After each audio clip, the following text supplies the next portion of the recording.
서울점자도서관 녹음도서. 본도서는 저작권법 33조 2항에 의해 서울특별시립 노원시각장애인 복지관, 서울점자도서관이 제작하여 보급하며 무단 복제 및 배포하거나 영리를 목적으로 사용할 경우 처벌받을 수 있습니다. 문의처 한국시각장애인연합회 서울점자도서관, 전화 02-935-9696.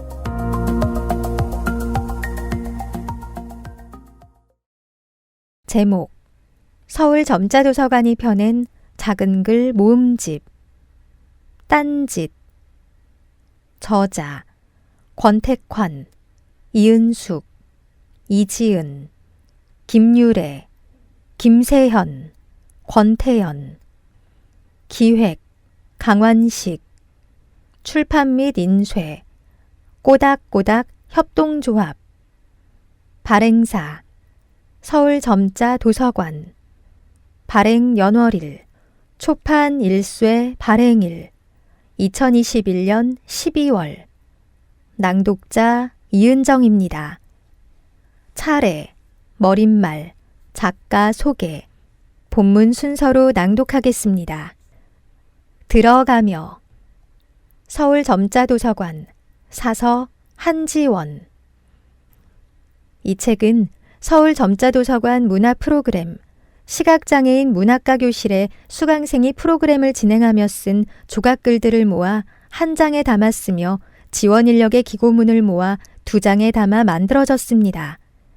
딴짓이라는 제목은 장애 정체성을 무겁게 강조하지 않고 순수하게 글쓰기를 사랑하는 저자들의 마음을 유쾌하게 표현해보고자 하는 마음을 담아 지었습니다. 일부에는 저자 3명의 자기소개로 시작되어 각 강의마다 주어진 주제에 관한 짧은 글을 1장과 2장으로 나누어 실었고 저자 3분의 후기로 마무리됩니다. 2부에는 시각장애인 복지관에서 근무하며 중도 실명 시각장애인 등의 재활과정과 일상을 지켜봐온 이들의 글을 담았습니다. 이 책을 읽으실 독자분들 또한 시각장애인의 이야기가 아닌 그냥 한 사람의 이야기로 읽어주시면 어떨까 합니다. 차례. 들어가며. 한지원. 차례. 제1부. 이 글을 쓴 사람들. 1장. 양다리 걸치기. 이은숙. 상상의 공간. 이지은. 이불킥. 이지은. 뿌린 만큼 거둔다. 권택환. 향기 나는 사람. 권택환. 제가 알아서 다 해드릴게요. 이은숙. 깁스와 한 달 살기. 이지은. 2장. 글을 연주하다. 이지은. 온돌방. 권택환. 적응과 또 다른 적응. 권택환. 새벽 기원. 이은숙. 부산에 간 자갈치. 이지은. 올챙이. 그 뜻밖의 프로정신. 이은숙. 그래도 잘 견뎌왔구나. 권택환. 만남. 권택환. 일부를 마치며. 제2부. 내 직장은 시각장애인 복지관이야. 응? 그들은 다 할 수 있어. 김유래, 사회복지사. 시각장애인이 컴퓨터를 한다고? 김세현, 사회복지사. 깜깜한 세상의 문제는 깜깜한 것이 아니다. 권태연, 사회복지사. 작가 소개. 이 글을 쓴 사람들. 권택환. 뒤돌아본 여행길. 두매산골, 내 고향, 곶감의 고장. 찢어지게 가난했던 시절에 보릿고개를 넘어 학창시절을 지나 녹색 옷, 녹색 모자에 직업군인을 선택하여 22년 청춘을 불태웠다. 하늘을 봐도 까맣고 땅을 보아도 까만 세상에서 청각과 감각으로 마음의 눈으로 세상살이를 걷고 있다. 명산을 다니며 원망도 분노도 내려놓고 또 내려놓았다. 독서를 하며 시와 수필 공부에 푹 빠져 작은 행복을 만들며 고마워요, 행복합니다, 노래 부르고 생활한다. 보이는 것이 없어도 오솔길보다 더 좁은 길을 걸어도 바다보다 더 넓은 마음으로 생활하고 싶고 산처럼 우뚝 서서 기다려주고 품어주고 용서해주는 마음으로 웃으며 살고 싶다. 이은숙. 내 목숨 탄생 후 수많은 날들의 형체를 알아보지 못했다. 눈 감기고 만져보고서야 꽃임을 알았다. 꽃이처럼 한 톨씩 글을 지어 시집 내 안에 빛이 있다를 출간했다. 그리움이 주름진 손끝을 햇살과 빗방울이 간지린다. 완성치 못한 두 번째 시집이 내 안에 푸른 계안꽃으로 필 날이 있으려나 보다. 이지은. 위로가 필요한 순간에 그를 만났다. 흘러가는 그 어떤 말보다 그대로 남아있는 글이 나를 더 보다듬었다. 그 경험으로 글을 쓴다. 누군가에게 손을 내밀어 줄 수 있는 글을 쓰고 싶다. 꾸준히 글을 쓰고 소통하기 위해 네이버 블로그 글토끼의 당근 서재를 운영한다. 일부 1장에서는 딴짓을 주제로 글감을 찾는 시간에 쓴 첫 번째 이은숙님의 양다리 걸치기, 두 번째 이지은님의 상상의 공간, 내가 듣기 싫은 말을 주제로 자신을 성찰하는 시간에 쓴 이지은님의 이불킥, 다른 사람의 글을 읽고 소통하는 시간에 쓴 권택환님의 뿌린 만큼 거둔다, 생생하게 표현하는 시간에 쓴 첫 번째 권택환님의 향기 나는 사람, 두 번째 이은숙님의 제가 알아서 다 해드릴게요, 세 번째 이지은님의 깁스와 한 달 살기를 낭독해드립니다. 양다리 걸치기. 글 이은숙. 10월 중순이다. 매년 동인 시집이 출간되는 달이라 원고를 보내야 한다.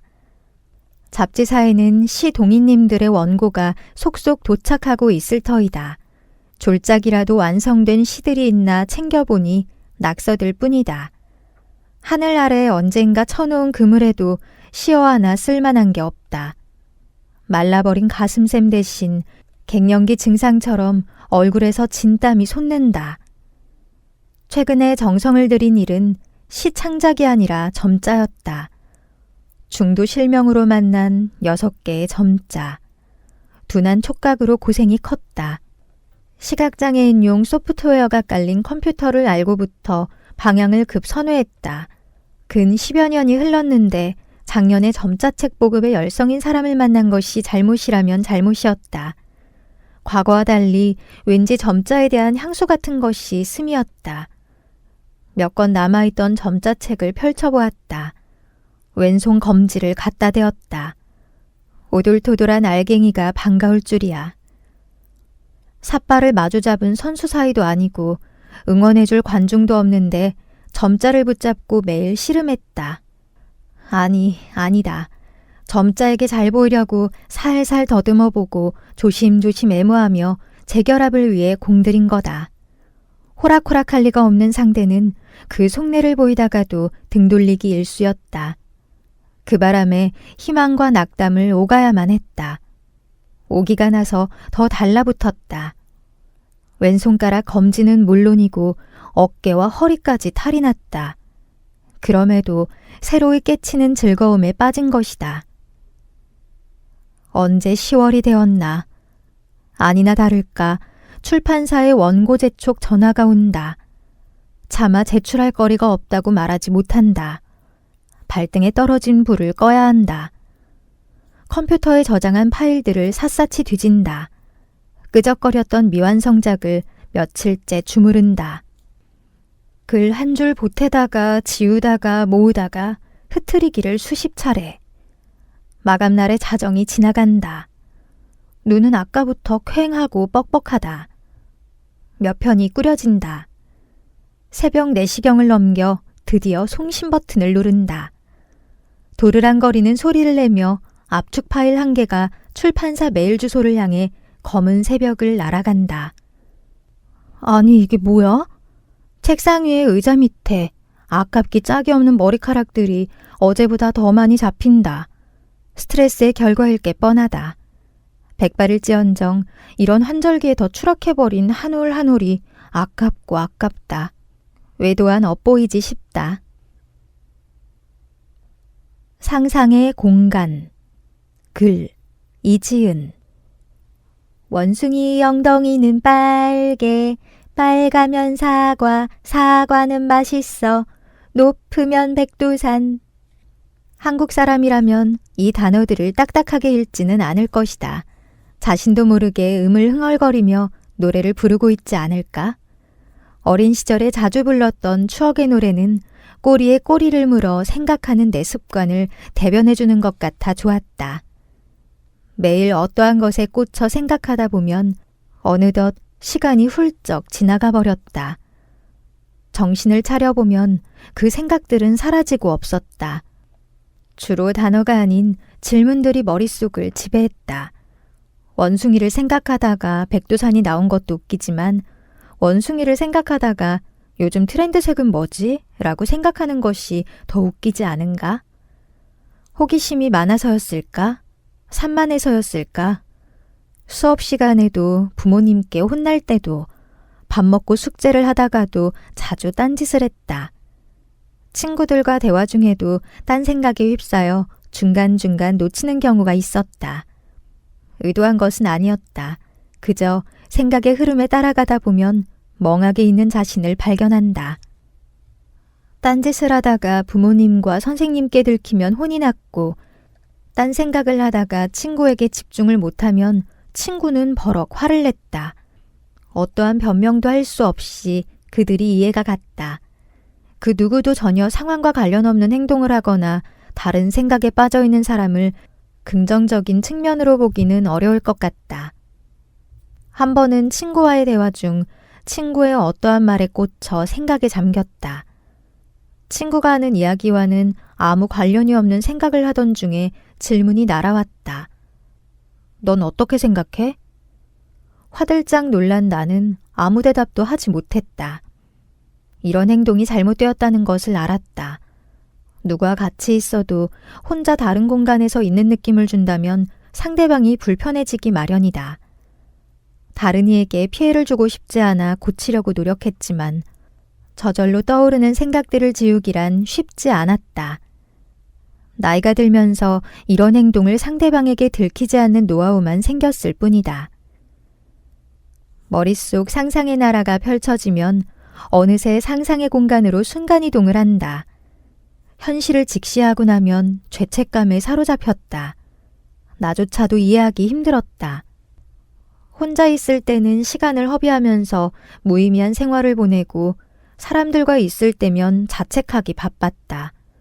이런 이상한 사람을 누가 이해해 줄까 생각하던 중 그를 만났다. 그는 마법처럼 모든 문제를 해결해 줬다. 그를 만나고 삶이 달라졌다. 더 이상 자신을 이상하게 보지도 않고 죄책감을 느끼지도 않는다. 모든 생각이 소중하고 가치 있다는 것을 깨닫는다. 떠오르는 생각들을 입력하고 정리하다 보니 다른 이와 이야기를 나눌 때도 집중할 수 있게 되었다. 또한 글이 나만의 상상의 공간을 만들어줬다. 상상의 공간에서 자유롭게 생각한다. 복잡하고도 호기심 넘치는 생각을 일기를 써가며 정리하고 재미있고 다양한 생각이 떠오르면 이야기로 만든다. 모든 사소한 생각까지도 공유하고 기록한다. 이 공간에서는 딴짓을 해도 꾸짖는 사람이 한 명도 없다. 무의미한 질문들도 가치 있게 변한다. 아예 다른 이야기를 써도 그게 나만의 작품이 되어버린다. 오늘도 노트북을 열고 설레는 마음으로 기다린다. 상상의 공간으로 떠날 준비를 한다. 손가락으로 자판을 두드리면 새로운 공간에 놓인다. 과거로 가서 꼬마 지은이에게 말을 걸어보기도 하고 먼 미래에서 인공지능 친구와 날아다니는 차를 운전하기도 한다. 한겨울의 열대 지역에 가서 나무에 올라 바나나를 따먹고 알록달록 물고기들과 함께 바닷속 탐험을 시작한다. 이불킥. 이 글은 수강중 제1회 작은 책 생활글 공모전에서 장려상을 수상하였습니다. 글 이지은. 어머, 그렇게 안 보이세요? 네? 픽업대 위에 놓인 음료 2잔 너머로 아주머니 한 분이 대뜸 말을 하였다. 영문도 모른 채 아주머니를 쳐다봤다. 시각장애인이요, 지은씨. 시각장애인처럼 안 보인다고요. 아주머니는 내 유니폼에 있는 명찰을 보며 강조했다. 당시 나는 시각장애인 카페에서 바리스타로 일을 하고 있었다. 그날 밤 잠을 이루지 못했다. 아주머니의 그 말이 계속해서 생각이 났다.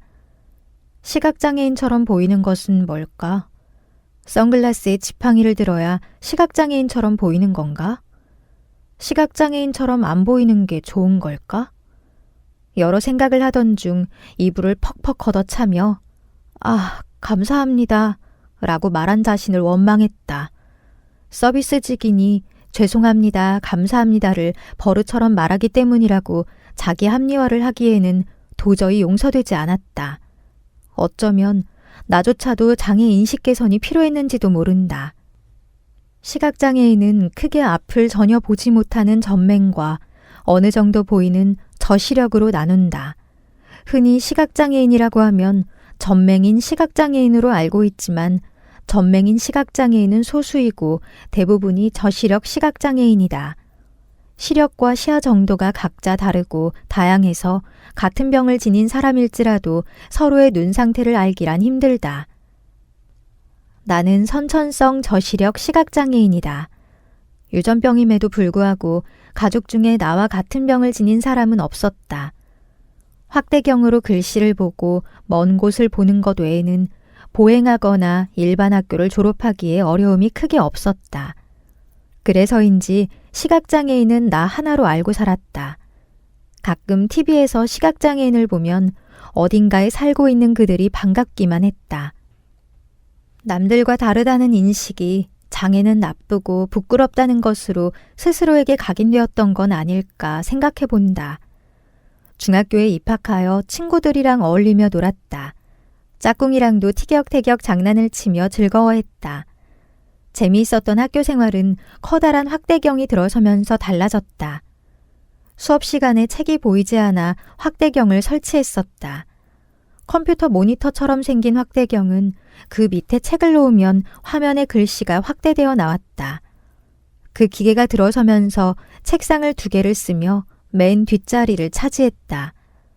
친구들은 이전처럼 나를 대해주지 않았다. 장난을 치던 짝꿍도 나를 피하기 시작했다. 그 일은 매년 새로운 반에 배정받고 며칠 뒤 확대경이 들어서면서 반복되었다. 그때부터였을까? 학교가 아닌 곳에 가면 비장애인 척하며 살았다. 시력 감퇴가 진행되면서 비장애인 놀이는 오래가지 못했다. 장애를 인정하고 수용해야만 했다. 힘든 과정이었다. 장애라는 것을 부정적으로 생각했기 때문에 아주머니의 말을 칭찬으로 착각해 감사하다고 말한 것은 아닐까 생각해 본다. 내 대응 방식이 창피하고 화가 나서 지금도 생각하면 분노의 이불킥을 여러 번 한다. 이런 일은 수도 없이 많았다. 외관상으로 티가 나지 않기도 하고 새로운 길이 아닌 이상 흰 지팡이를 피는 일은 없었기 때문에 장애를 밝혔을 때 사람들의 반응은 다양했다. 그 말들이 가슴에 박혀 두고두고 기억하게 된다. 이건 보이세요? 하며 손가락 3개를 흔드는 사람도 있었고 에이, 거짓말하지 마세요 하며 웃는 사람도 있었다. 그 중에서도 가장 듣기 싫었던 말은 동정어린 괜찮아요 였다. 대학 시절에 미용실에서 머리를 하고 미용사한테 말을 했다. 저 죄송한데요. 제가 시각장애인이라 앞에 있는 거울이 안 보여서 혹시 손거울 주실 수 있나요? 미용사는 놀란 표정으로 나를 바라봤다. 시각장애인이라고 말하면 사람들은 놀란 표정으로 먼저 답한다. 예측하지 않았으니 놀랄 수밖에 없는 당연한 결과다. 미용사가 위로하듯 괜찮아요. 근데 눈이 정말 이쁘신데 하며 안타까워했다. 손거울로 머리를 확인하는 내내 애처로운 눈빛을 쏘아대는 미용사가 부담스러웠다. 갑자기 괜찮았던 인생이 왠지 불행해야만 할 것 같았다. 그 미용사를 위해 여기서 불쌍하고 우울한 척 연기를 해야 하는지 고민했다. 한결같은 내 대답은 감사합니다 였다. 이불킥 퍽퍽. 시각장애를 밝혔을 때 원하는 답은 그저 네 그렇군요. 어떻게 도와드릴까요? 라는 말이면 충분했다. 나를 인정하고 자연스럽게 행동하길 바랐다. 만약 한 여자가 찜질방을 간다. 카운터에 서서 금액을 지불한다. 카운터에 계신 아주머니가 자연스럽게 키를 건네주고 여자 탈의실을 안내하지 않고 이런 말들을 한다면 얼마나 수치스러울까? 여자 맞아요? 그렇게 안 보이세요. 여자라고요? 괜찮아요. 힘내요. 거짓말하지 마세요. 비슷한 비유인지는 모르겠지만 자신을 부정당하는 느낌은 같다고 본다. 한동안 새로운 사람을 만나기가 두려웠다. 집 앞 편의점도 혼자 가기 힘들었다. 마음이 좋지 않을 때는 작은 말도 크게 다가왔기 때문이다. 이 글을 쓰며 자신이 단단해졌다는 것을 알게 된다. 더 이상 이불 밖은 위험하다며 집 안에만 있지 않는다. 오히려 마음의 준비를 하고 대처할 말들을 생각하며 기다린다. 그 말은 신뢰되는 것 같네요. 듣기 불편합니다. 나에게 상처되는 말을 한 사람들보다 내가 입을 꾹 다물고 감사합니다라고 말한 것이 큰 문제였다. 그 사람들은 모르고 한 말이었다. 누군가 잘못되었다고 말을 했으면 하지 않았을 말이었다. 거기서 감사합니다 했으니 다른 누군가에게 또 상처 주는 말을 할까봐 걱정된다. 살면서 누구나 실수를 한다. 몰랐기 때문에 하는 실수다. 마찬가지로 내 말이 타인에게 잘못 전달되기도 한다. 어느 날 친구가 상처받았다고 말을 했다. 미안한 감정이 들었다. 친구가 말하지 않았더라면 평생 몰랐을 그 말을 해줘서 고맙기도 했다. 우리는 때로 누군가에게 상처를 받기도 상처를 주기도 한다. 상황이 되어 경험하지 않는 이상 완벽하게 타인을 이해하고 공감하기란 어렵다. 같이 살아가는 세상이기에 계속해서 대화를 주고받아야 한다. 내 의사를 똑바로 말하면 오히려 고맙다고 답이 돌아올 것이라 믿는다. 뿌린 만큼 거둔다. 글 권택환.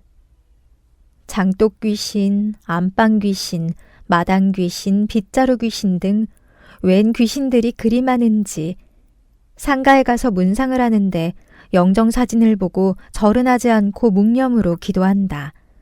우리 집은 제사를 지내지 않고 추도 예배를 드린다. 태어난 두메산골 내 고향에서 어릴 때 우리 엄마 아빠도 미신을 많이도 믿었다. 아프면 무당을 불러 구술하곤 했다. 중학교 2학년 때 목 아래 혹이 생겨 점점 커지기 시작하자 엄마는 귀신이 붙어서 그렇다며 음식을 차려놓고 밤새 구슬했다. 무당은 주술을 외우고 북을 치면서 내 머리에 손을 얹고 이 못된 귀신아 썩 물러가라! 라고 소리쳤다. 그리하여 병이 나은 것은 아니었다. 혹은 점점 커지다 급기야 터져서 읍내병원에 입원하여 2주 동안 치료하고서야 나왔다. 정월대보름 전날 저녁에는 대문 앞에 불을 피우고 밤새 연기를 내어 귀신을 쫓는다고 하였다. 엄마는 안방 입구 좌측 천정 밑에 삼신할머니를 모시고 아침 저녁으로 빌고 빌었다. 우리 가족 모두 무탈을 기원하고 집안에 화가 없기를 소망했다. 아침에 까마귀가 울면 재수가 없어 무슨 나쁜 일이 일어난다고 믿었고, 까치가 울면 반가운 손님과 오늘은 좋은 일이 있을 거라고 믿었다. 예전이나 지금도 나쁜 일이 끝났을 때 고생하셨어요, 액땜했다고 생각해요. 이제는 좋은 일만 있을 거예요 하면서 위로해준다. 나도 이 말 정도는 좋다고 생각한다. 위로해주고 안심시켜주고 희망을 주니까 듣는 사람도 좋아한다. 우리 집은 종교가 있다. 미신은 절대 금물이다. 예배와 기도로 생활하면서 살아간다. 사주팔자도 길일도 보지 않고 기도하면서 생활한다. 나는 프랑스의 농민화가 밀레의 명작 만종을 지극히 좋아한다. 어둠의 장막이 조용히 땅을 덮기 시작한다. 저 멀리서 예배당의 종소리가 은은하게 들려온다.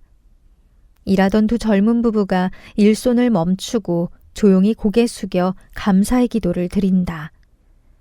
초등학교 5학년 때 처음으로 이 그림의 사진을 보고 흐뭇한 기쁨을 느꼈다. 우리 부부는 2009년 5월에 파리의 루브르 미술관에서 이 명화 앞에 섰을 때 깊은 감명을 받았다. 밀레는 일생 동안 주로 일하는 농부만 그렸다. 밀레의 인생과 예술관에 의하면 노동 속에 미가 있고 사람은 일할 때가 가장 충실하고 아름답다고 하였다. 인생을 농사에 비유하고 싶다. 봄에 땅을 갈고 씨앗을 뿌리고 김을 메고 기름을 주고 잡초를 뽑으면서 정성껏 농사를 짓고 가을에 열매를 거둔다. 콩을 심으면 콩을 거두고 팥을 심으면 팥을 거둔다. 그래서 옛사람은 종두 득두, 종과 득과라고 했다. 콩을 심었는데 팥이 날 수도 없고 팥을 심었는데 콩이 나는 일도 없다. 많이 심으면 많이 거두고 적게 심으면 적게 거둔다. 심지 않고는 거둘 수가 없다. 인생에는 인과업보의 법칙이 지배한다. 우리는 심지 않고 거두려는 어리석은 사람이 되지 않아야 한다. 근면과 성실과 신용과 절약과 인내의 씨앗을 뿌리면 번영과 행복의 열매를 거둔다. 미신을 믿고 돼지 꿈을 꾸면 돈이 들어온다며 복권을 사는 일은 하지 않는다. 요행을 바라지는 않는다. 우리 부부는 10년 전부터 20평 남짓한 주말 농장에서 채소를 기른다. 채소도 주인 발소리를 먹고 산다고 한다. 부지런히 돌보고 땀을 흘리면 채소도 웃고 우리 부부도 웃는다. 사랑의 손이 웃음꽃을 만든다. 향기 나는 사람. 글 권택환. 사람한테서 꽃처럼 고운 향기가 나는 사람이 있습니다. 사람들에게 매일 꽃처럼 고운 향기를 맡을 수만 있다면 얼마나 좋을까요? 그런데 가끔은 시궁창 냄새보다 못한 썩은 냄새를 풍기는 사람도 있습니다. 거짓말하고 사기치고 남을 속이고 해치는 사람, 담배꽁초를 아무렇게나 버리는 사람, 쓰레기 투기하는 사람, 어린 자식을 폭행하고 굶겨 죽이는 사람, 자기 부모를 죽이는 살인자들은 시궁창 냄새가 나는 사람입니다. 3등은 괜찮지만 3류는 안 됩니다. 등은 순위나 등급 또는 경쟁을 나타내고 류는 위치나 부류의 질적 가치를 나타냅니다. 등에서 외향적 의미가 파악된다면 류에서는 내면적 의미가 파악됩니다. 모든 사람이 다 1등은 될 수 없지만 모든 사람이 다 인류는 될 수 있기 때문입니다. 사람의 삶에도 등수가 있을 수 있습니다. 어떤 일이나 경기에서 잘하는 사람도 있고 못하는 사람도 있기 때문입니다. 개인이든 기업이든 국가든 모두 다 1등이 될 수는 없기 때문에 등수가 매겨지는 것은 당연합니다. 1등은 1등대로의 가치, 꼴찌는 꼴찌대로의 가치를 지닙니다. 꼴찌라고 해서 무조건 무가치한 존재는 아닙니다. 박완서 선생의 산문집 꼴찌에게 보내는 갈채에 보면 우연히 거리에서 마라톤 경기를 보고 비록 꼴찌이지만 열심히 최선을 다해 달리는 선수에게 진심 어린 갈채를 보낸 이야기가 나옵니다. 선생께서는 그 글에서 꼴찌의 가치와 중요성을 이야기합니다. 꼴찌가 있어 1등이 있다는 것입니다. 등수가 인생의 가치마저 매길 수는 없습니다. 그것은 단순한 순위일 뿐 가치가 아닙니다. 순위에 있어서는 3등을 해도 괜찮지만 질과 가치에 있어서는 삼류, 즉 삼류 인생, 삼류 사회, 삼류 국가가 되지 말라는 것입니다. 인류와 삼류의 차이는 그리 큰 게 아닙니다. 인간으로서의 기본 윤리, 사회 구성원으로서의 규범과 도덕, 국민으로서의 헌법 질서 등을 제대로 지킨다면 인류가 되는 게 아닐까요? 인류가 되기 위해서는 결국 무엇을 중요하게 생각하고 어떻게 행동하며 살았는가 하는 문제가 가장 중요합니다. 인생에 남는 것은 결국 가치 있는 삶을 살았느냐 하는 문제이기 때문입니다. 아무리 돈이 많고 지위가 높고 권력이 많았다 하더라도 자신만 아는 이기적 삶을 살았거나 사회와 국가에 해를 끼친 삶을 살았다면 결국 삼류 인생이 될 수밖에 없습니다. 삼류는 자기 주장이 강하고 이기적이며 천박합니다. 남을 이해할 줄 모르고 양보와 배려의 정신이 부족합니다. 인간으로서의 품위를 지키지 못하고 본능적 동물성이 드러나기 십상입니다. 따라서 삼류로 지칭되는 삶은 무가치하고 무의미한 삶이 될 가능성이 큽니다. 이런 사람들을 삼류 인생입니다. 향기 나는 사람이 아니라 시궁창 냄새가 나는 사람입니다. 인생의 가치는 어디에든 있습니다. 크고 작거나 많고 적거나 초라하고 화려한 데에 있는 것은 아닙니다. 내가 살고 있는 이 시대, 이 사회, 이 가정에서 나를 필요로 하고 요청해 오는 데 있습니다.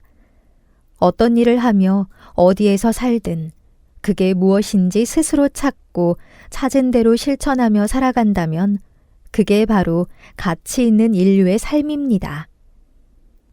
인도 캘커타에서 가난한 자의 어머니로 살았던 테레사 수녀나 아프리카 남수단 톤즈 마을에서 7년 동안이나 가난한 아이들과 여성을 위해 살았던 이태석 신부의 삶이 인류의 삶이라 할 수 있습니다. 긍정으로 말하고 사랑으로 대하고 칭찬하고 웃으며 다정하게 도와주는 사람을 향기로운 사람이라 말할 수 있습니다. 장애인이라고 부끄러워하고 청소하는 일을 한다고 미천하게 생각하며 당당하게 생활하지 못하는 사람은 향기나는 사람이라 할 수 없겠죠. 어떤 위치에서 어떤 일을 하든지 당당하게, 신나게, 멋지게 사는 사람을 향기나는 사람이라고 말할 수 있습니다. 제가 알아서 다 해드릴게요. 글 이은숙. 옛말에 몸이 1000냥이면 눈이 900냥이라고 했다.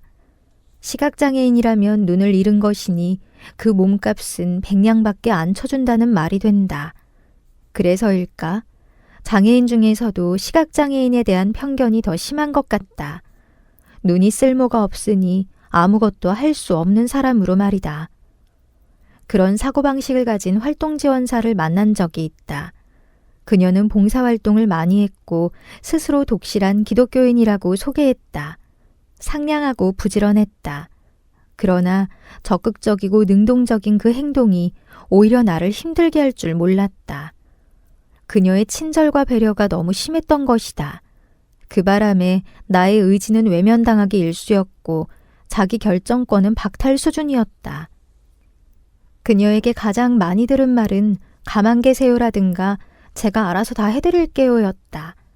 상황에 따라 그 말은 나를 편하게 하기도 했지만 횟수가 거듭될수록 부담스럽기 시작했다. 사사건건 타인의 손길이 필요한 사람은 아니었던 탓이라면 탓이었다. 서로 본인이 하겠다는 실랑이가 자주 발생했다. 단추를 달려고 바늘에 실을 꿰려는데 제가 해드릴게요라며 가져갔다. 요리하려고 칼을 잡을라 치면 위험하니 가만 계세요라며 물러서게 했다.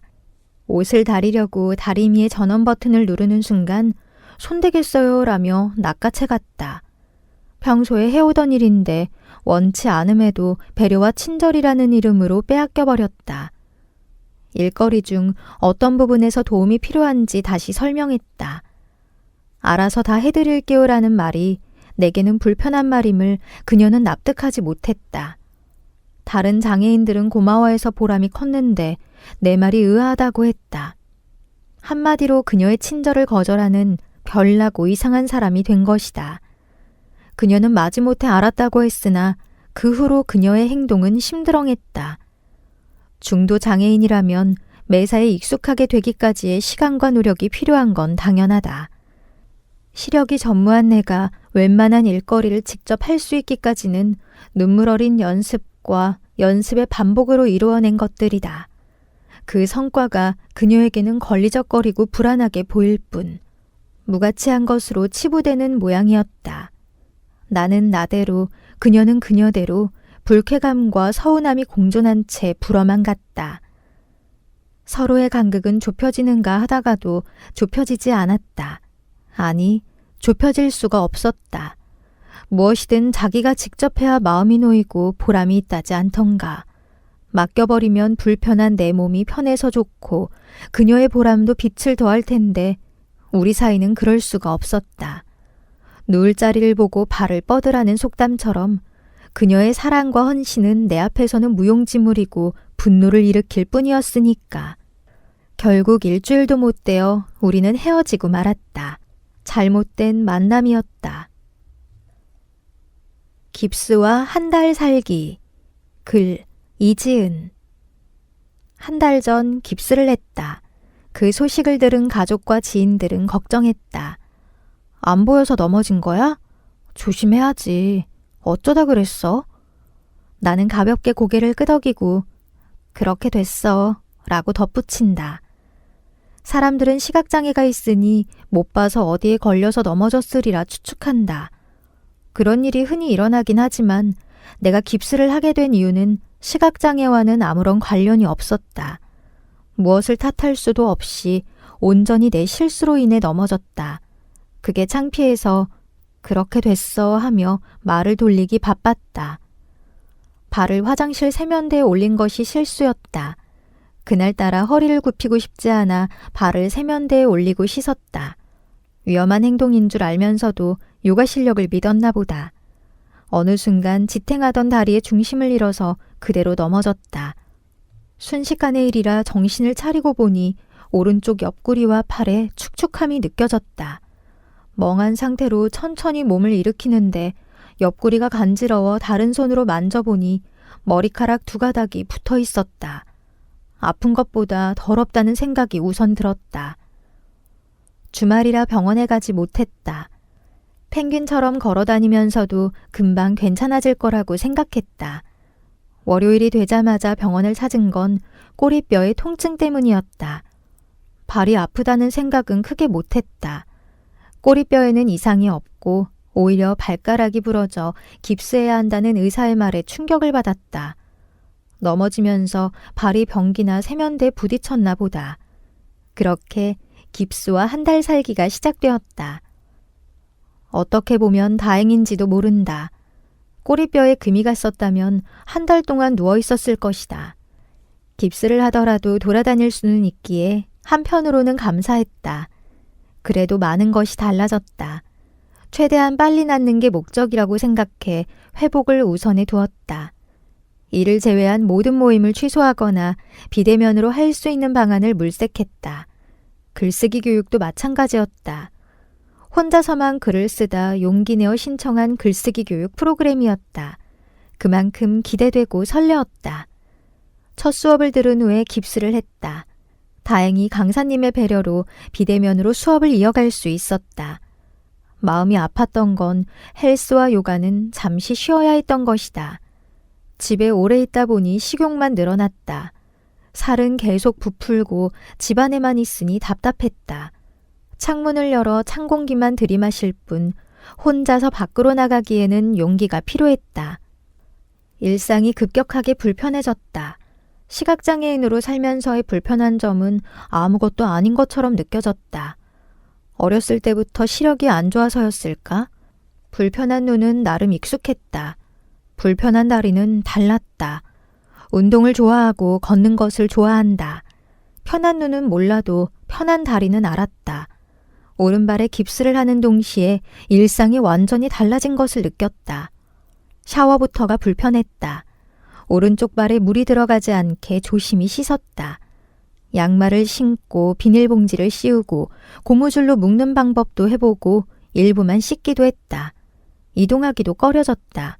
마음을 먹고 한번 이동할 때도 애매했다. 택시를 타기 위해 장시간 대기하고 장시간 기다려야 했다. 그 시간이 아까워 지하철을 탔다. 지하철은 엘리베이터나 에스컬레이터가 없는 역도 있었고 사람들이 자리를 잘 양보해주지 않았다. 집 앞만 해도 계단이 있는 가장 가까운 출구를 놔두고 횡단보도를 건너 엘리베이터가 있는 출구까지 걸어가야 했다. 그조차도 없는 역에서는 낑낑거리며 올라가고 내려갔다. 걷는 자세가 이상해서 오금이나 골반이 저릿하고 틈만 나면 넘어질 뻔했다. 더 신경을 써야 했기에 평소보다 긴장하고 피곤함이 몰려왔다. 잔존 시력으로 보행을 하기 때문에 깁스 없이도 항상 긴장하며 다녔다. 조심해야 할 것이 하나 더 늘어난 기분이었다. 다리가 불편하다는 것은 힘들었다. 나의 시각장애에 초점을 맞춰 생각하다 보니 생활 속에 시각적인 불편함만 보였다. 여기에는 점자 블록이 없네. 키오스크 QR 인증 너무 불편해. 불만을 말하면서도 오직 시각장애인의 불편함에만 집중했다. 깁스를 하며 알게 된다. 다른 장애에 관심을 갖는다. 다양한 관점에서 보니 세상을 더 넓게 보게 된다. 길을 가다가 계단이나 턱을 보면 휠체어가 갈 수 있는 편안한 길이 있는지 찾게 된다. 높은 위치에 있는 키오스크 기계가 손이 닿을까 걱정을 한다. 며칠 지나면 깁스를 풀어 다시 편하게 걸을 수 있다. 의사 선생님이 발가락뼈가 반 정도 붙었으니 조심히 다니면 괜찮다고 했다. 행복하다. 편한 삶으로 돌아가게 되면 편하기 때문에 지나치게 될 수 있다. 그 삶에 익숙해져 불편했던 과거를 잊은 채 살아갈까봐 이렇게 글을 쓴다. 내가 가지고 있는 것에 감사하며 소중함을 느낄 수 있게 말이다. 일부 2장에서는 글동무가 되어보는 시간, 감각을 살리다에 쓴 첫 번째, 이지은님의 글을 연주하다. 두 번째, 권택환님의 온돌방. 적응과 또 다른 적응. 세 번째, 이은숙님의 새벽 기원. 인터뷰로 알아가는 시간에 쓴 첫 번째, 이지은님의 부산에 간 자갈치. 두 번째, 이은숙님의 올챙이, 그 뜻밖의 프로정신. 세 번째, 권택환님의 그래도 잘 견디어 왔구나.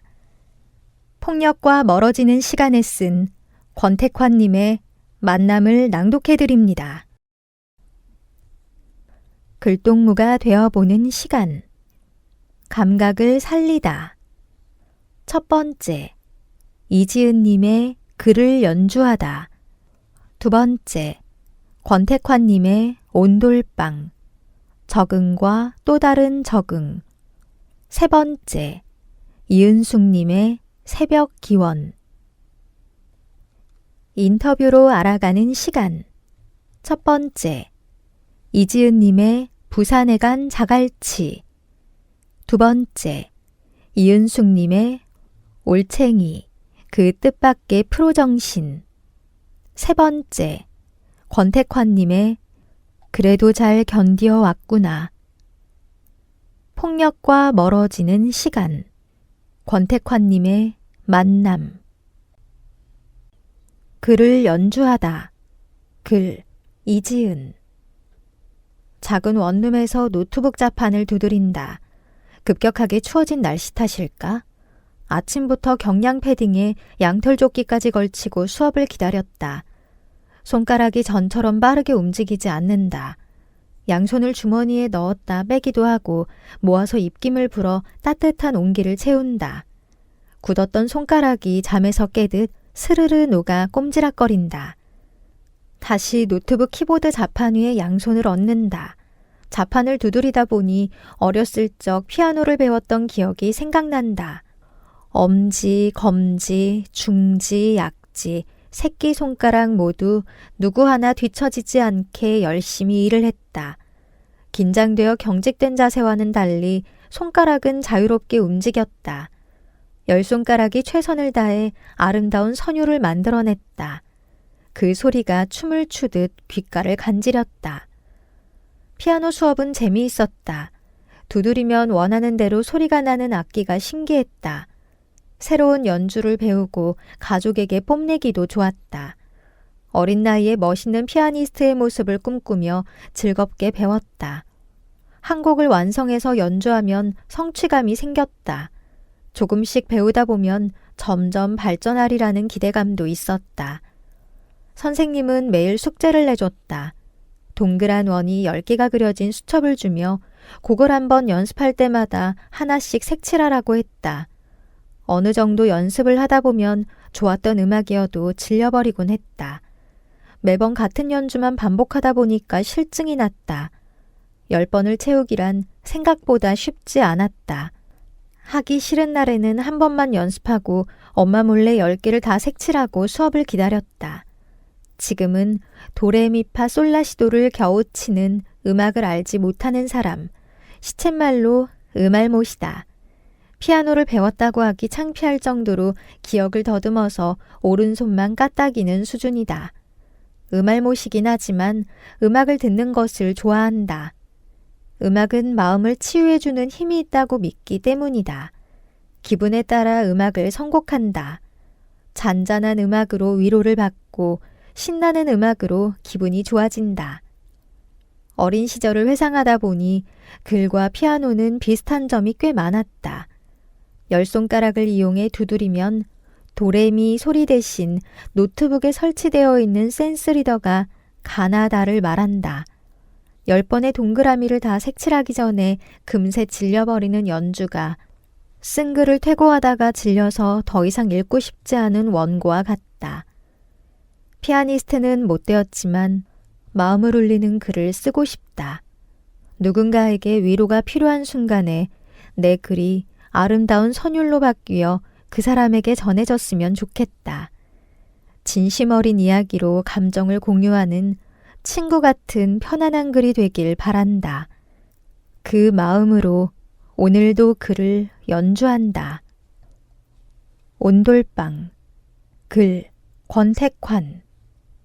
지금 이 순간 낙엽이 우수수 떨어지며 나무도 나도 고목으로 가고 있습니다. 세월 따라 걸어온 길 멀지는 않았어도 돌아보니 자옥마다 사연도 많았습니다. 진달래꽃, 복숭아꽃 피던 청춘은 다 지나가고 흰눈 내리는 겨울이 오고 있어요. 찬바람이 불어오니 그 옛날 어린 시절의 초가 삼간 우리 집이 생각나네요. 추위는 몸도 마음도 시골 온돌방을 생각나게 합니다. 촉은 목피에 어려운 생활이었지만 사랑과 따뜻한 정은 넘쳐났지요. 온돌방에 깔아놓은 이불 위에 형제 자매들과 뒹굴며 깔깔거리던 시절을 잊을 수는 없겠지요. 호롱불 아래서 바느질하면서 들려주던 어머니의 신기하고도 재미있는 옛날 이야기에서 사랑과 행복을 느꼈습니다. 군고구마, 군밤 구워 먹으며 어머니 옛 이야기 듣던 그 시절이 그립습니다. 겨울은 오고 있지만 가슴마다 따뜻한 글을 하나씩 모아서 다시 한번 불씨를 피워보고 싶네요. 겨울이 아무리 추워도 열정의 불씨만 있다면 찬바람은 어디론가 사라지겠지요. 나무도 새들도 겨울 준비를 하고 나도 먼 길 떠나는 낙엽처럼 마지막 여행을 준비해 봅니다. 긍정, 사랑, 감사로 행복을 만들며 작은 내 가슴에 따뜻한 꽃씨를 다시 심어보려 합니다. 적응과 또 다른 적응. 글 권택환. 낙엽이 우수수 떨어진다. 겨울로 가는 길목이다. 세월이 흐르고 흐르다 보니 또 다른 적응으로 숙달되어 가고 있다. 매일 운동하는 습관은 나를 건강으로 만들어준다. 시각장애인 나만의 운동법도 개발했다. 불암산 밑에서 나무와 나무 사이에 긴 끈을 메어놓고 그 줄을 잡고 밀고 다니며 걷기도 하고 뛰기도 하면서 운동을 한다. 새들도 함께 응원가를 불러준다. 젊은 새, 늙은 새, 그 소리를 감상한다. 눈이 보이지 않으니 청각이 대단히 중요하다. 사람도 어린 시절 맑고 깨끗한 목소리는 쉰 목소리, 잠긴 목소리로 늙어간다. 사람들의 목소리로 건강을 알아보기도 한다. 맑고 힘찬 목소리가 밝게 들리면 건강한 것 같고, 목소리가 힘이 없고 밝지 못하면 어딘가 모르게 건강하지 못한 것 같다. 산비둘기 소리가 애타게 들리면 어미비둘기가 자식을 부르는 것 같이 들린다. 사람들이 인사를 건넨다. 안녕하세요 해도 누구에게 인사하는지 몰라 멀뚱하게 그냥 상상만 한다. 나에게 인사하는 걸까? 아니면 다른 사람에게 하는 걸까? 가끔 난 주변 사람들에게 알려준다. 시각장애인에게 인사할 때 권택환님 안녕하세요. 홍길동입니다. 이렇게 인사하면 확실하게 서로를 알 수 있다고 말이다. 어느 날 복지관 화장실에서 손을 씻으며 노래를 부르고 있는데 어떤 시각장애인 분이 생쇼를 하네 라고 하여 갑자기 화가 울컥하고 솟아올라 심하게 싸운 적도 있었다. 긍정적으로 좋은 쪽으로 생각해야 하는데 후회했다. 시각장애인이 아닐 때는 소리에 대해서 이렇게 예민하게 들리지 않았다. 운동하는 장소에 장미넝쿨이 많아서 여름이면 장미향기가 마음을 향기롭게 한다. 한참 동안 키를 맞춰 앉아서 장미향기를 즐긴다. 여름날에는 창문을 열고 생활할 때 아래층 베란다에서 담배를 피워 담배 연기가 들어오면 냄새 때문에 구역질이 나고 짜증스럽게 화가 난다.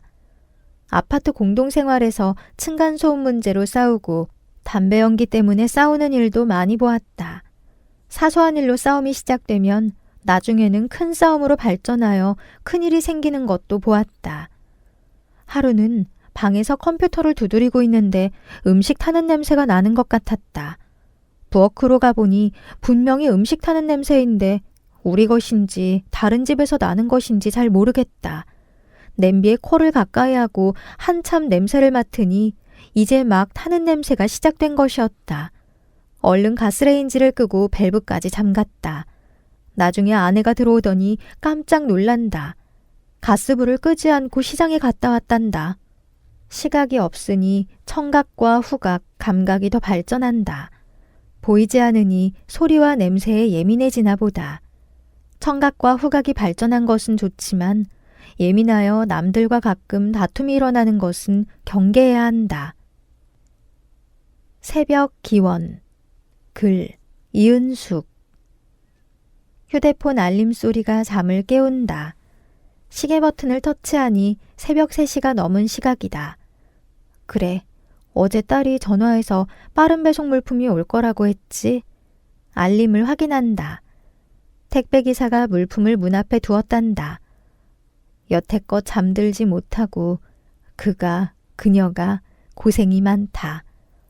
택배기사가 또 과로사했다는 뉴스가 떠오른다. 공원에서 스치던 한 무리의 사람들이 웃으며 하던 말도 생각난다. 그 원인이 배달의 민족답게 배달이 너무 발달한 탓이라고 말이다. 그 말장난이 다시 우프다. 이 기사는 몇 시쯤에나 잠들 수 있을까? 문을 여니 오싹한 냉기가 얼굴을 덮친다. 어깨가 절로 움츠러진다. 다리 하나를 쭉 뻗어 이리저리 휘저어 본다. 툭 하고 둔탁한 소리가 난다. 위치를 감지하고 상자를 들려는데 어림도 없다. 뱃속에 들어가면 녹아질 것들이 버티는 것 좀 봐. 지그재그로 끌어당긴다. 냉동식품들이다 보니 돌덩이나 마찬가지다. 기사의 허리가 나만하지 않겠다. 상자를 열 차례다. 왼손가락이 먼저 테이프의 한가운데를 더듬으며 앞장서고 오른손의 칼날이 바짝 뒤따른다. 두 손의 움직임이 순조롭다 싶더니 왼손가락 검지가 칼끝에 찔린다. 아야, 가위로 할 걸 잘못했나 보다. 새벽부터 피를 보다니. 피난 곳을 눌러 지압한다. 손을 닦아내고도 흘러나오는 것을 빨아먹는다. 한 방울이라도 나의 금쪽 같은 피다. 가볍고 무거운 상자들을 다루는 택배기사들. 하루 종일 들었다 놨다 굽혔다 폈다 하는 그 손과 허리는 어떤 상태일까? 손바닥에 못이 박일 망정 나처럼 피 보는 일이 없기를. 오늘도 내일도 그 허리가 무사하기를. 부산에 간 자갈치. 글 이지은. 인터뷰라는 과제를 받고 어떤 주제로 해야 할까 보다 누구를 하면 좋을까가 더 고민이 되었다. 몇몇 사람들이 스쳐갔지만 머릿속에서 떠나지 않고 자리 잡고 있던 한 사람이 있었다. 한때 같은 침대를 쓰며 생활했던 사람. 얼굴만 봐도 웃음이 나오다가도 작은 일에도 얼굴을 붉히고 싸웠던 사람. 고개만 돌리면 있었던 사람이다. 가장 가까운 거리에 있었지만 이제는 KTX를 타고 3시간이나 가야 볼 수 있는 먼 거리에 사는 사람이 되었다. 예전처럼 얼굴 보고 이야기를 나누기란 힘들었다. 간간히 통화를 하며 안부를 묻는 정도가 전부였다. 서로를 가장 많이 알고 있다고 생각하면서도 요즘 들어 대화를 많이 나누지 못해 아쉬웠다. 이번 기회에 전화를 걸었다. 언니, 글쓰기 교육에서 인터뷰 과제를 줬는데 해줄 수 있어? 그 사람은 내 친언니, 자갈치 씨다. 인터뷰에 대해 간략하게 소개하고 긍정의 대답을 받아 바로 인터뷰를 진행했다. 직접 만나서 인터뷰를 하고 싶었지만 먼 곳에 있어 전화로 해야만 하는 아쉬움이 있었다. 목적이 없고 주제가 없는 인터뷰라 쉽지 않았다. 질문을 준비하지 않고 생각나는 대로 했기 때문에 어수선한 분위기도 있었다. 이야기를 나누다가 산으로 가기도 했다. 인터뷰어나 인터뷰이나 처음 겪는 상황이 어색해 자꾸 웃음이 났다. 당연하게 아는 질문을 하면 자갈치 씨는 이건 그냥 넘어가면 안 돼? 라고 묻기도 했다. 가차없이 안 됩니다. 라고 대답했다. 사실 부끄러워하는 자갈치 씨가 귀여워서 장난기가 발동해 더 딱딱한 어조로 말했는지도 모른다. 인터뷰어의 가면을 쓰고 자갈치 씨를 처음 보는 것처럼 행동하며 질문을 던졌다. 시간이 갈수록 자연스러워지면서 재미있는 인터뷰가 되었다. 자갈치 씨는 올해 초에 결혼해서 초중고 시절을 보낸 지역을 떠나 부산으로 가게 되었다. 자갈치 씨의 최근 관심사를 묻자 3가지가 있다고 했다. 첫 번째는 새 가정에서 맞이하는 첫 크리스마스를 어떻게 보낼까였다. 크리스마스 장식품을 고르며 어떻게 집을 꾸밀지 고민 중이라고 했다. 다소 말이 빨라지는 것으로 보아 자갈치 씨가 얼마나 설레는 마음으로 크리스마스를 기다리고 있는지 알 수 있었다. 두 번째는 전업주부가 되면서 남편을 위해 식단을 짜고 있다고 했다. 여러 요리를 하며 재미를 느낀다고 덧붙였다. 내가 알던 자갈치 씨가 아닌 것 같았다. 요리와는 거리가 먼 사람인 줄 알았는데 여름에 자갈치 씨 집을 방문했을 때 음식 솜씨를 보고 자갈치 씨의 다른 면에 깜짝 놀랐었다. 마지막은 유기견 임시보호 사이트를 매일같이 들어가 본다고 했다. 함께 살던 강아지인 초코가 그리워 개를 한 마리 키우고 싶어서 찾아보게 된 유기견 임시보호 사이트였다. 유기견 입양은 들었어도 임시보호는 생소했다. 흥미가 생겨 유기견 임시보호 사이트에 대해 더 자세하게 물었다. 임시보호란 입양자가 나올 때까지 임시로 내 가정에서 보호하는 것을 의미했다. 유기견 입양처럼 임시보호를 하더라도 조건이 생각보다 까다롭다고 했다. 신혼부부, 맞벌이 부부, 어린 자녀가 있거나 원룸에서 사는 자 등 신청할 수 없는 대상자가 많았다. 자갈치 씨는 이쁘고 작은 강아지는 이미 입양이 되어 주인을 만났지만 나이가 있거나 몸집이 큰 개들은 대부분 보호소에 남아있어 안타깝다고 했다. 유기견 보호소에서는 일정 기간이 지나면 개들을 안락사하기 때문에 임시보호가 생긴 것 같았다. 자갈치 씨는 보호할 상황이 되지 않으면서도 자꾸 사이트에 들어가게 된다고 했다. 조건이 되는 누군가가 나타났으면 하는 바람으로 들어가는 것 같다. 아직까지 임시보호가 있다는 것을 모르는 사람들이 있어서 많은 사람에게 홍보가 되었으면 좋겠다는 이야기도 전했다. 주인에게 버림받고 살던 집에서 나와 새로운 환경에 적응을 해야 되는 유기견을 생각하니 마음이 아팠다. 그러다 문득 자갈치 씨도 살고 있던 집에서 떠나 새로운 환경에 적응해야 하는 상황이 비슷한 입장인 것 같아 궁금해졌다. 거의 평생을 지내던 지역을 떠나 새로운 곳에서 지내게 된 것이 불편하지는 않냐고 조심스럽게 물었다. 자갈치 씨는 힘주어 말했다. 당연히 불편한 점은 있죠. 그런데 굉장히 만족해요. 지금 8개월째 부산 생활을 하고 있지만 만족하는 부분이 더 큰 것 같아요. 어떤 부분이 만족스러운가요? 먼저 남편과 저만의 공간이 생긴 것이 좋았어요. 내 집과 내 가정이 생긴 것이 좋고 집에서 보는 바다 경치도 좋아요. 집 밖을 나가 조금만 걸어가면 관광지가 나와 주말마다 여행하는 기분이에요. 자갈치 씨는 활기차게 이야기를 하며 본인이 갔던 명소들을 설명해 주었다. 불편한 점도 있다고 하셨는데 어떤 점이 불편한가요? 가장 힘들었던 점은 15년 동안 함께한 초코를 볼 수 없다는 것이었어요. 집에 나갔다 오면 항상 반겨주고 그냥 가만히 앉아 있어도 살금살금 기어와 옆에 와서 자던 초코의 온기가 그리웠어요. 남편이 출근하고 나면 집에 아무도 없으니까 그 생명의 온기가 그리웠던 것 같아요. 조금 외로운 마음이 들더라고요. 가족도 친구도 아는 사람도 없는 타 지역에 처음 놓이게 된 자갈치 씨의 심정을 조금은 알 것 같았다. 아는 사람이 없으니까 밖에 나갈 일이 거의 없어요. 코로나 시국에 혼자서 커피 마시기도 웃기잖아요. 그렇다고 무언가를 배우기에는 겁이 나기도 하고요. 미용실이나 피부과를 가더라도 아는 정보가 없어서 인터넷 사이트로 알아봤어요. 보통 홍보성 글들이 많아 지인의 추천으로 가는 편이었는데 새로운 지역이다 보니 그런 점들이 불편하긴 하더라고요.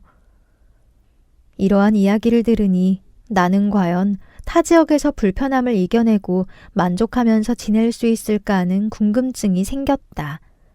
그런 자갈치 씨가 대단하기도 하고 용기 있다고 생각했다. 며칠 전 남편과 시어머님, 시이모님과 점심 식사를 했다고 말하면서 동생이 보고 싶어졌다고 했다. 시어머님과 시이모님을 바라보고 있으니 동생과 밥도 먹고 커피도 마시면서 진솔한 대화도 나누고 싶었다고 애교스러운 목소리로 말을 했다. 남편과 나누는 대화랑 또 다른 편안함이 존재하니까 그런 것들이 그립고 아쉽다고 했다. 나도 같은 마음이었다. 속마음을 털어놓는 이야기를 들으니 가슴이 뭉클해졌다. 인터뷰어가 자갈치 본인의 동생이라는 사실을 잠시 잊어버린 것일까? 평소와 다른 오글거리는 고백에 당황했지만 이야기를 묵묵히 들었다. 인터뷰의 마지막은 지난 날들의 추억담으로 마무리했다. 짧은 인터뷰지만 자갈치 씨에 대해 많이 알 수 있었다. 생각해보니 언니와의 대화는 항상 말하는 쪽이 나였고 듣는 쪽은 언니였다. 언니가 말을 시작하면 내 말을 언제 할지 기다리며 언니의 말에 경청하지 않았다. 그저 언제 치고 들어갈까에 집중했다. 다른 사람의 말은 잘 듣는 편인데 유독 가족들과는 편해서 그런지 내 말이 먼저였다. 전화를 걸어도 할 말만 하고 끊는 경우가 많았다. 언니는 듣는 것을 좋아한다고 생각했다. 인터뷰하며 언니도 말을 하는 것을 참 좋아하는구나 깨닫는다. 지금껏 언니를 다 안다고 생각하고 흘려들었던 말들이 많았음을 알게 된다. 100% 경청해야 그 사람에 대해 완벽하게 알 수 있다. 이기적이었던 자신을 반성하고 귀를 연다. 쉽지 않겠지만 인터뷰하는 자세로 가족을 대해야겠다. 올챙이, 그 뜻밖의 프로정신. 글, 이은숙. 당신의 관심사는 무엇입니까? 라는 주제의 인터뷰가 과제로 주어졌다. 인터뷰 대상자가 되어본 적만 있지 해본 적이 있어야지. 누구에게 마이크를 들이대어야 하나? 아, 멀리 찾을 거 있나? 나의 활동 지원사가 생각났다. 그에게 인터뷰를 요청했다. 무슨 일인가 싶던 그가 내 설명에 오케이를 날린다. 따끈한 차를 권하며 20분짜리 인터뷰를 시작했다. 그가 물어볼 거 다 물어보라면서도 너무 꽉 물지 말란다. 함께 터뜨린 웃음을 시작으로 요즘의 관심사를 물었다. 주저함 없이 활동지원사에 대한 거란다. 며칠 전 눈에 거슬리는 몇몇 활동지원사들을 보았다며 어처구니 없어 하던 게 생각났다. 감성적으로 그냥 해본 소리가 아니었나 보다. 그는 활동지원사 일이 처음이고 시각장애인 나를 지원한 지 3개월이다. 지원사로서는 올챙이지만 성당일에는 자칭 머슴이란다. 과연 타인을 돕는 일이 몸에 배어 있었다. 나를 도울 때면 자기 결정권에 침해 없이 내 생각이나 방식을 따르며 지원했다. 말씨나 행동 또한 공손하고 정성스러웠다. 상대방을 존중하는 자세가 아니고 무엇이겠는가? 올챙이가 분명한데 장애인 활동 지원사라는 직분에 임하는 자세는 프로였다. 활동 지원사가 이용자인 장애인을 함부로 하는 광경을 보면 화가 난다고 했다. 장애인은 비장애인에 비해 약자가 틀림없다. 그래서 발동한 측은지심이었을까? 궁금해하며 장애인은 어떤 사람이라고 생각하는지를 물었다. 몸에 불편한 부분이 있어서 그 부분에 도움이 필요한 분이란다. 우수한 활동 지원사다운 군더더기 없는 답이었다. 그의 말이 계속되었다. 얼마 전 한 여자가 큰 소리로 중얼거리는 발달장애인 청소년을 동반하여 전철에 탑승했단다. 그 아이를 자리에 앉히고 자기는 멀리 떨어져 앉아 휴대폰만 보더란다. 시각장애인의 발걸음에 맞추기는커녕 길에서 당사자의 손을 잡아 끌고 가다시피 하는 여자도 있었단다. 한 의원에서 지체장애인이 화장실에 가고 싶다며 조용히 말했건만 그와 동행한 여자는 큰 소리로 기저귀를 찾는데 무슨 상관이냐고 면박을 주더란다. 그도 화가 났다지만 결이 다른 나의 분노를 억누르자니 가슴이 막히는 듯했다. 남은 찬물을 들이켰다. 서로의 연령이나 분위기로 짐작건대 가족으로 보이지 않았다고 했다. 그녀들이 가족이든 아니든 그가 본 것은 장애인을 향한 방임과 멸시와 무례가 아니겠는가. 자신이 지원하고 돌보는 당사자를 그렇게 대하는 것은 일종의 학대 같아요. 이 일을 시작한 후로는 장애인분들만 눈에 들어와요. 동행한 사람들이 어떻게 하는지도 유심히 보게 되고 말이죠. 몇 가지 질문과 답이 더 오간 후 인터뷰를 끝냈다. 그가 조심스레 물었다. 혹시 자기도 그들처럼 잘못한 거 있으면 고치겠노라며 말해달란다. 잘못은커녕 매사에 나를 대함이 예를 다하는 사람인데 하자가 있을 리 있나. 칭찬과 감사를 듬뿍 섞어 대답했다. 너무 무례해서 골치가 아픕니다. 그의 웃음보가 터졌다. 간혹 작동하는 데 역설까지 알아들은 유쾌한 웃음소리가 빈잔을 채우는 듯 했다. 그래도 잘 견뎌왔구나. 글, 권택환. 여보, 인터뷰 글쓰기 숙제를 해야 해. 당신 요즘 관심사항이 무엇인가? 가족들 건강이야. 누구의 건강에 관심이 있나? 당신도 요즘 와서 허리도 아프다 하고 등에서 열이 올라온다고 하고 손자도 머리가 아프다 하고 코피도 자주 올린다고 하니 걱정이 되네. 그럼 어떻게 해야 하지? 당신도 손자도 병원에 가서 정밀검사를 받고 치료를 해야지. 아내는 자기보다 가족들 건강 때문에 걱정을 하고 있었구나. 고마운 사람이다. 당신이 하고 싶은 일이 무엇일까? 봄이 되면 꽃나무를 아름답게 가꾸고 싶어. 그럼 배워야 하잖아. 요즘 유튜브에서 열심히 배우고 있는데 재밌어. 아내는 이렇게 꽃을 가꾸는 좋은 취미를 가지고 오랫동안 화분을 가꾸고 있다. 덕분에 우리 집 베란다에는 많은 꽃이 방긋방긋 웃고 있다. 당신이 나에게 하고 싶은 말은 무엇이 있을까? 당신이 이제는 나이도 많아지고 몸도 예전만 못하니 모든 것을 무리하게 하지 않는 것이 좋을 것 같아. 마지막으로 하고 싶은 이야기가 있을까? 우리 가족들 모두가 건강하고 안전하게 서로 사랑하고 행복했으면 좋겠어요. 가족들을 먼저 생각하는 아내는 나의 눈이 되어주고 손과 발이 되어 항상 함께하는 고마운 사람이다. 여보, 당신이 얼마나 소중하고 꼭 필요한 사람인지 세월이 지나고 보니 이제 알 것 같아요. 당신 덕분에 고마워요. 행복합니다. 그런데 왜 눈물이 날까요? 인터뷰를 마치며 세월 따라 걸어온 길, 바람 따라 흘러왔네. 긴 세월, 41년 동안 이 못난 사람 만나서 고생만 시켰네. 돌아보니 가족에게 무심했고 술이 좋았는지 친구들이 좋았는지 밖으로만 다녔구나. 무뚝뚝한 경상도 남자, 빵점짜리 남편, 아빠였다. 두 딸을 출산할 때도 한 번도 손잡아주지 못했고 12번이나 이사 다닐 때도 함께하지 못했다.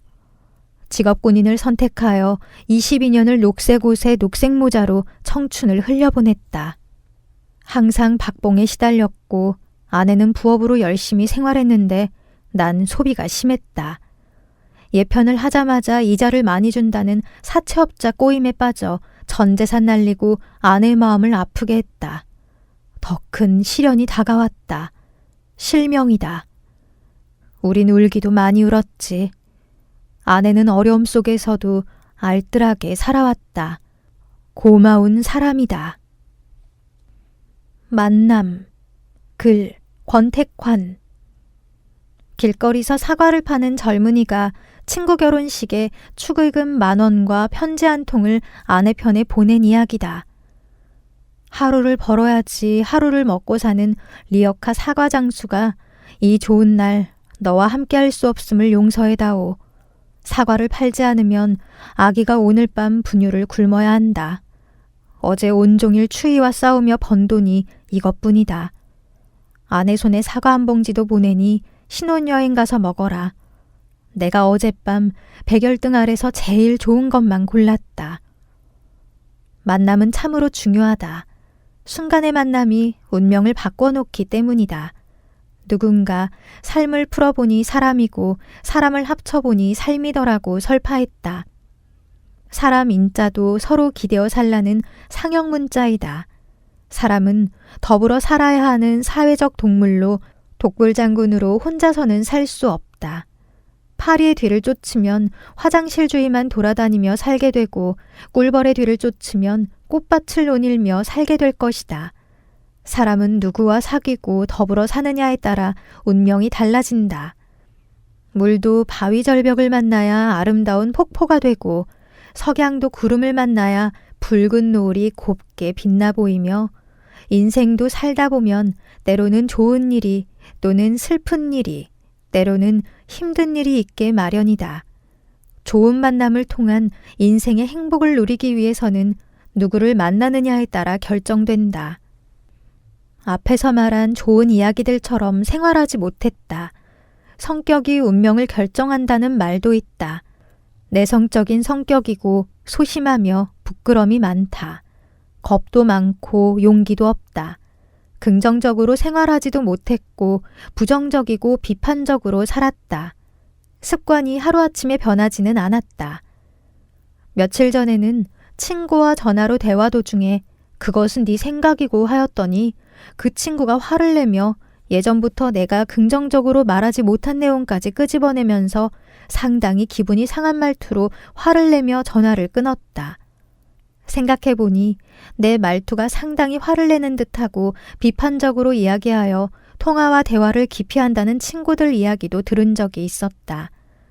부드럽게 말하고 경청해주고 공감해주면서 내 생각을 전달하면서도 상대방의 기분을 맞추어주지 못한 것이 후회스럽다. 다시 전화하여 사과하고 싶다. 미안하다.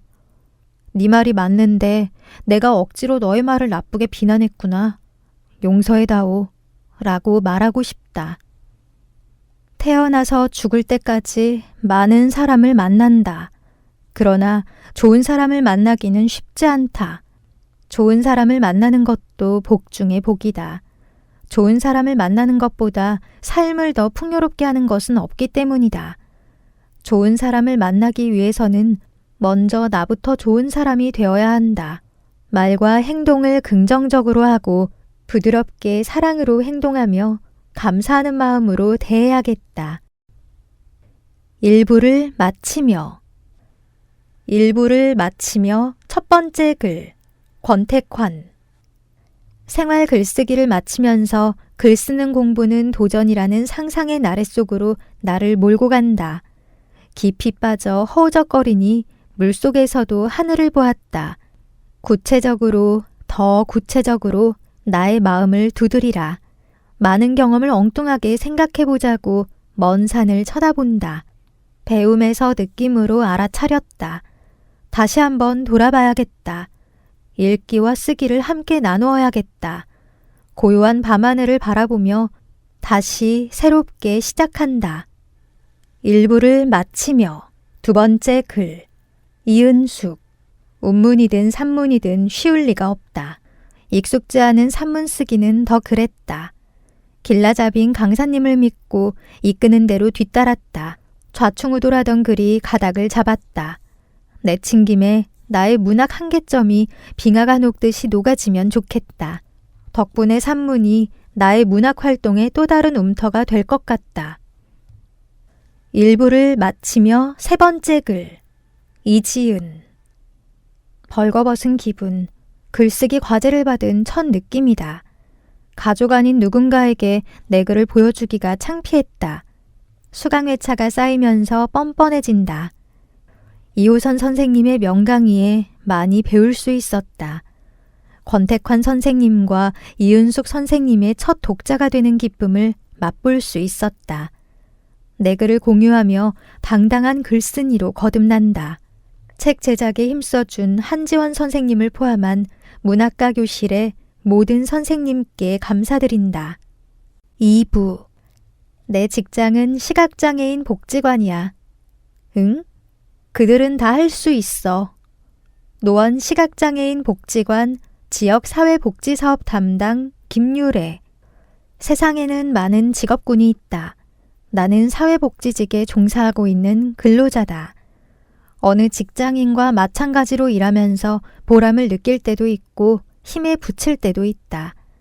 흔히 처음 만나는 사람에게 나의 직장과 직업을 소개하면 첫 마디는 참 좋은 일 하시네요이다. 물론 대면대면한 사이끼리 아주 흔히 가볍게 건넬 수 있는 말이지만 나는 이런 말을 들을 때마다 속으로는 물음표가 따라온다. 나는 내 노동에 대한 대가를 받고 내가 속한 직장에서 수행해야 하는 일을 하는 것뿐인데 누군가는 왜 마음이 꼬였냐라고 할 수도 있겠지만 나는 내가 장애인 분야에서 일한다고 해서 내가 그들에게 도움을 주고 베푸는 것이 아니고 그들과 함께 계획한 목표를 달성하기 위해 같이 일하고 있다고 생각한다. 내가 정성껏 기획한 프로그램을 담당자와 이용자라는 이름으로 같이 함께 잘 결과짓는 것이 나의 일의 성과이며 그렇기에 나의 동료는 같이 일하는 내 옆의 직원과 또 우리 프로그램을 이용해주는 시각장애인 분들이라고 생각한다. 물론 사회복지직에 근무하면서 열악한 환경, 벅찬 업무에서 자신을 희생하며 일하는 분들을 많이 볼 수 있고 그분들을 볼 때면 내가 과연 그 역량까지는 닿을 수 있을까도 생각해보지만 자신이 없다. 그저 앞과 뒤가 다르지 않게 사람들을 대하고 정성껏 맡은 일을 수행하자라고 다짐해 볼 뿐이다. 삶의 중도에 실명을 하고 복지관을 처음 방문하시는 분을 상담할 때는 항상 상당히 긴장이 된다. 복지관까지 발걸음하신 그 용기가 얼마나 큰 것인지 감히 알 수는 없겠지만 만일 나라면 이라는 생각으로 미루어 짐작은 해보기 때문이다. 그렇게 용기 내어 오신 분께 앞으로의 길은 계속 있다. 우리 함께 지치지 말고 같이 해보자라고 설득하고 그분과 설정한 목표를 이루었을 때 그 보람과 기쁨, 감사함은 참 벅차다. 나는 사회복지직 종사자로서 이때가 가장 내 일에서 보람찬 순간이다. 이 과정에서 나는 어쩌면 퍽 친절하지 않은 사회복지사일 수도 있다. 시각장애인 분들이 본인의 삶을 주체적으로 꾸려나가기 위해서는 스스로 할 수 있도록 도와주는 것이 가장 중요하다고 생각한다.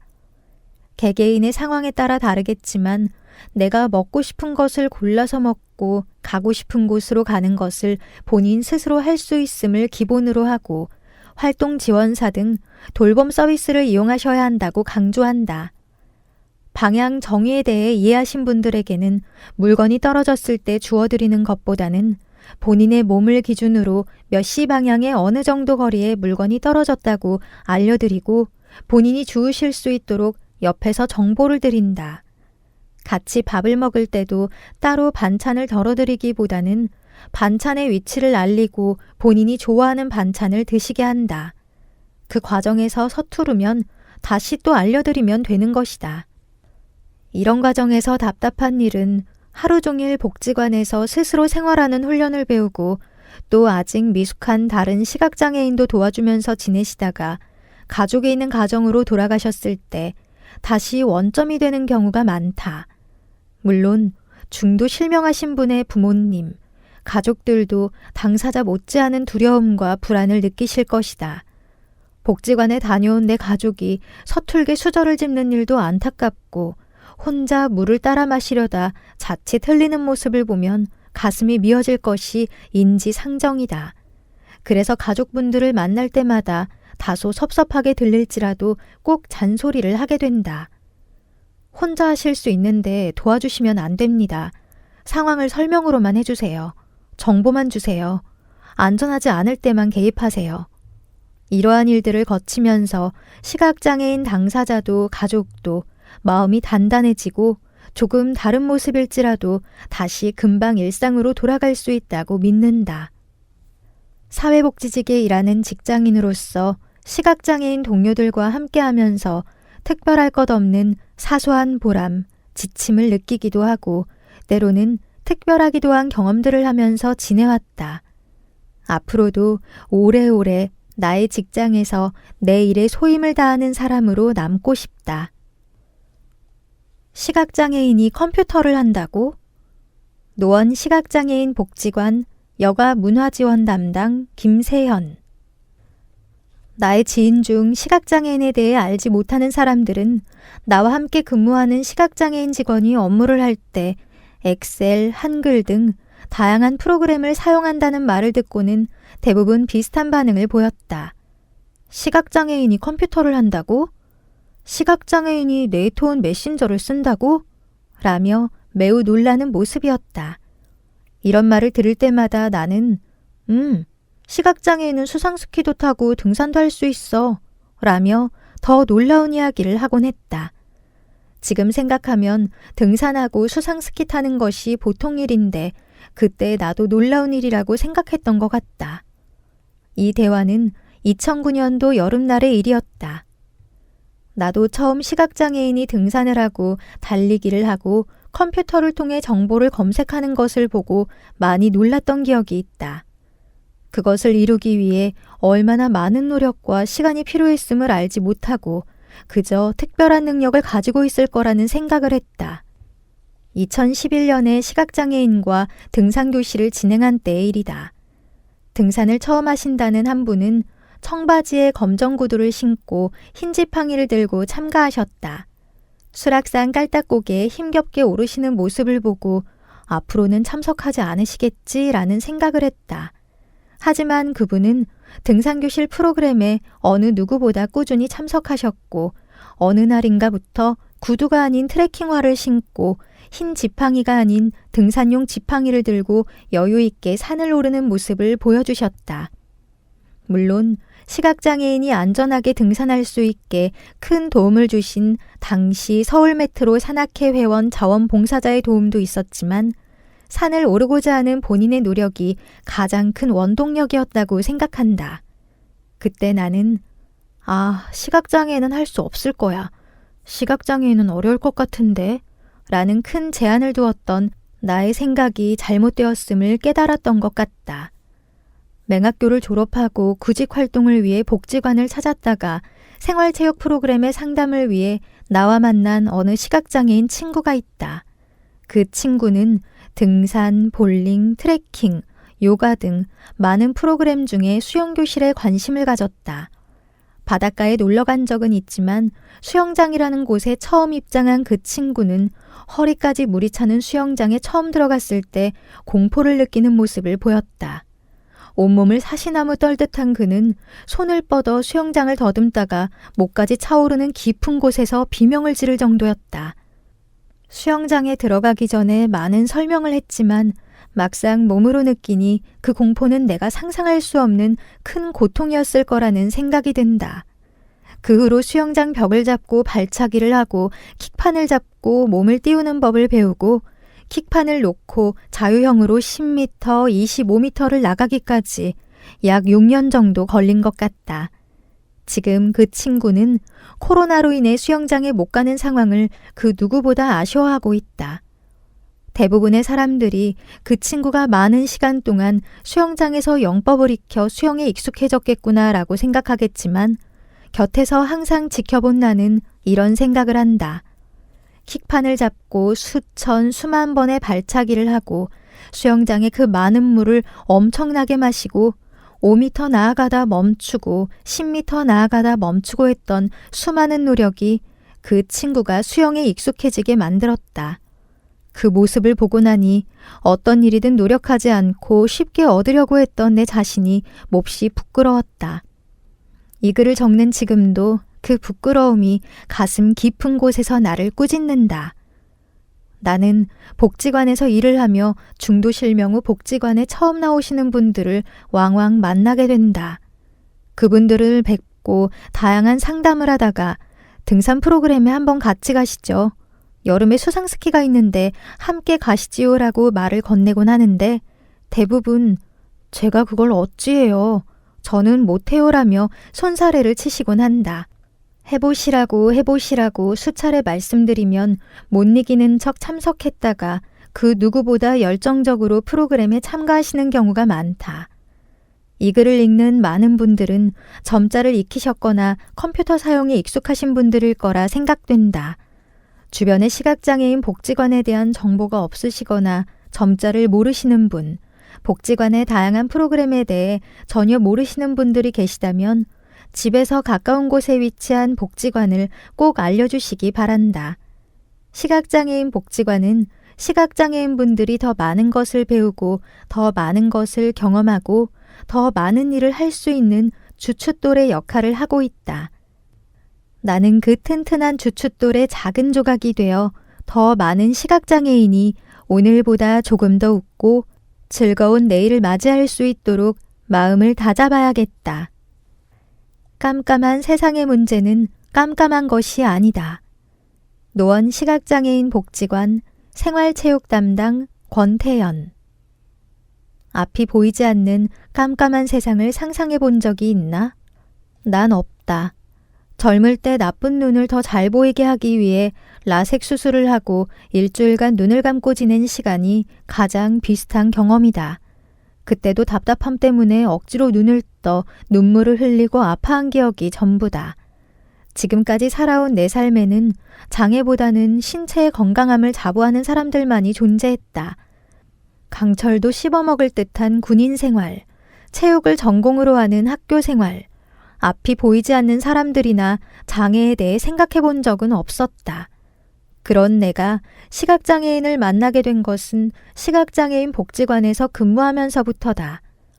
새로운 일을 시작하게 되어 주변인에게 시각장애인에게 체육을 지도한다고 했을 때 그때 돌아온 질문은 5년간 근무하며 많은 사람들에게 수없이 들었던 질문과 같았다. 앞이 안 보이는데 어떻게 운동을 해?